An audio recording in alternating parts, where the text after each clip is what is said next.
kalau argumentasinya dalam proses pemilihan masih ada pihak pendukung lain yang tidak senang dengan kepala desa, di mana-mana konsep pemilihan ya begitu. Pasti akan ada pemilih yang tetap konsisten memilih calon lain. Kalau itu jadi alasan perpanjangan, nanti bupati bisa begitu juga. Wali kota, gubernur, presiden. Faktor kedekatan antara kades dan juga rakyatnya? Kalau bicara misalnya kepala desa ingin 9 tahun agar dia bisa mengkonsolidasikan masyarakat desanya yang tidak mendukungnya dengan yang mendukungnya, nanti Pak Menteri bisa minta tambah karena ngurus kepala desa lebih rumit daripada orang di desa karena banyak kepentingan dan keinginannya. Jadi dasar untuk menaikkan masa jabatan menurut saya tidak akan ke sana. Angka-angka itu pilihan politis dari orang-orang yang kemudian memikirkan nasib bangsa ini. Pilihan politis Bapak Ibu bangsa kita adalah 5 tahun. Tiba-tiba muncul 9 tahun, dari mana angka-angkanya? Ternyata tadi kata Pak Menteri sederhana saja, kalau 10 tahun, 20 tahun, banyak sekali itu. Padahal putusan MK yang baru diputus, bicara konsep konstitusional, mengatakan hanya 6 tahun 3 periode. Jadi kenapa putusan MK yang baru ini hendak diubah lagi? Bukankah itu pelanggaran terhadap pilihan konstitusional? Jadi secara teori sudah saya sampaikan, secara empirik sudah saya sampaikan, secara yuridis konstitusional sudah disampaikan. Apa alasan membantah pilihan-pilihan ini? Saya hanya menyampaikan pilihan-pilihan itu, bukan berasumsi dan berpendapat seperti yang lainnya. Oke, Mas Arya. Iya, secara empirik debatable karena yang terkait rasionalisasi kenapa PDI Perjuangan menyetujui 9 tahun tadi lebih pada masalah sosiologi politik yang sudah saya uraikan, juga efektivitas pemerintahan di tingkat desa. Alasan yuridis dari Pak Ferry tadi saya pertanyakan karena hanya mengkaitkan. Saya cuma sudah mengatakan putusan MK nomor 42 PUU 19 Romawi tahun 2021. Apa alasan yuridis Mas Arya? Alasan di situ kan 6 tahun. 6 tahun 3 periode. Pak Ferry bilang bahwa itu konstitusi kita menyangkut 5 tahun. Putusan MK. Gitu, kan? Saya mengatakan satu pilihan Bapak bangsa, pilihan politis, satu pilihan yuridis konstitusional kan MK. Ujiannya tidak Mas Arya, ke-9. beda nggak? Bisa nggak membedakan argumentasi saya? Bukan, ujiannya kan yang Kalau diajukan bisa, bukan 9. Entar dulu. Yang diuji apa? Yang diuji adalah masa jabatan. Periodenya, kan gitu. Mas Arya, di putusan 42 itu disebutkan 6 tahun konstitusional untuk kepala desa dengan syarat 3 tahun periode. Yang Antara masa ujiannya? Kedua-duanya Mas Arya di dalam putusan MK itu 6 tahun masa jabatan, periode 3 tahun. Antara masa jabatan dan periode ada 2 hal yang berbeda. Iya. Disebutkan kedua-duanya di dalam putusan MK. Disebutkan. Iya. Dalam kaitan waktu pengujiannya bukan yang 9 tahun diajukan. Yang 9 tahun ini revisi undang-undang. Tidak boleh revisi undang-undang bertentangan dengan putusan MK, Mas. Nanti kita uji lagi. Baik, kita dengarkan suara Pak Menteri. Uji lagi. Karena Itu sepertinya kades ada Gitu juga loh. Pak Menteri yang menyinggung soal posisi menteri. Kalau nggak dinaikkan jabatannya kami copot menteri. Wah, kan? Padahal kepala desa Silakan, tidak punya wewenang apa-apa kan? Silakan Pak Menteri. Jadi ceritanya tadi kan belum selesai.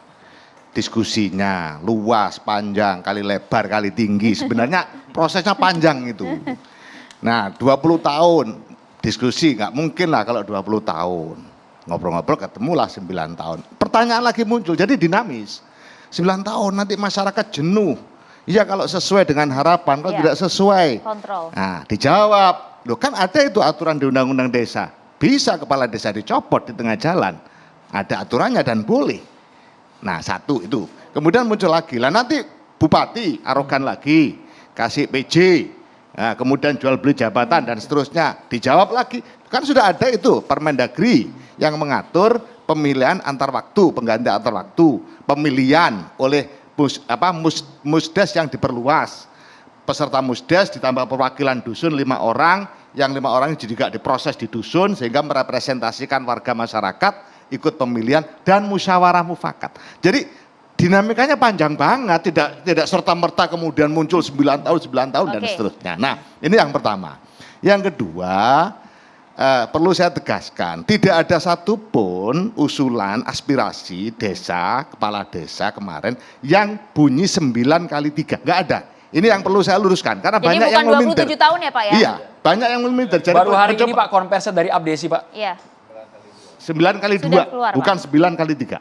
Ya, 9 kali 2. Banyak dokumen-dokumennya. Abdesi ada 9 kali 2. Kemudian KIB atau apa, pokoknya orasinya juga 9 kali 2. Sehingga tetap pada posisi 18. Di dalam Undang-Undang Desa 6 kali 3 18. Nah, yang perlu sekarang dibuka betul adalah ini, Mas Arya. Iya, hasil Mahkamah Konstitusi itu loh. Karena yang saya tahu itu tidak menyebut sampai pada detail seperti itu, harus 6 kali 3 periode. Yang saya tahu itu. Malah yang kedua, yang saya tahu ada yang ditolak karena penggugat tidak memiliki legal standing. Itu lain Pak Menteri. Nah, makanya ini Ya, perlu kalau itu dipertegas penjelasan dulu. Mungkin Putusan itu yang lain yang ditolak. interpretasinya keputusan Mahkamah Bukan. Konstitusi oleh Pak Itu Ferry. ya, Mas Arya tolong baca mulai hari ini juga dengan Pak Menteri putusan nomor 3 dengan putusan 42. Dua hal yang berbeda. Putusan tersebut bisa kita baca bersama Bapak. Ya, Kita harus jeda dulu. silakan. Bicara Tidak, tidak, demokrasi. terima kasih.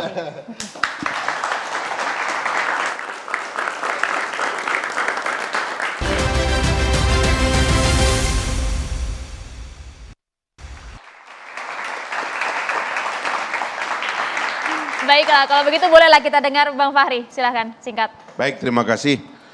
Saya kira akan menjadi legacy yang baik bagi Pak Jokowi adalah memang menseriusi pembahasan Undang-Undang Desa, revisi yang saya kira tadi Pak Menteri sangat bagus menjelaskan prinsip-prinsipnya dan tinggal diteruskan. Toh tercatat dalam sejarah, saya tidak menyangka bahwa Pak Jokowi itu akan mendorong atau membantu kebijakan yang sudah dibuat oleh Pak SBY. Ternyata beliau meningkatkan dana desa luar biasa.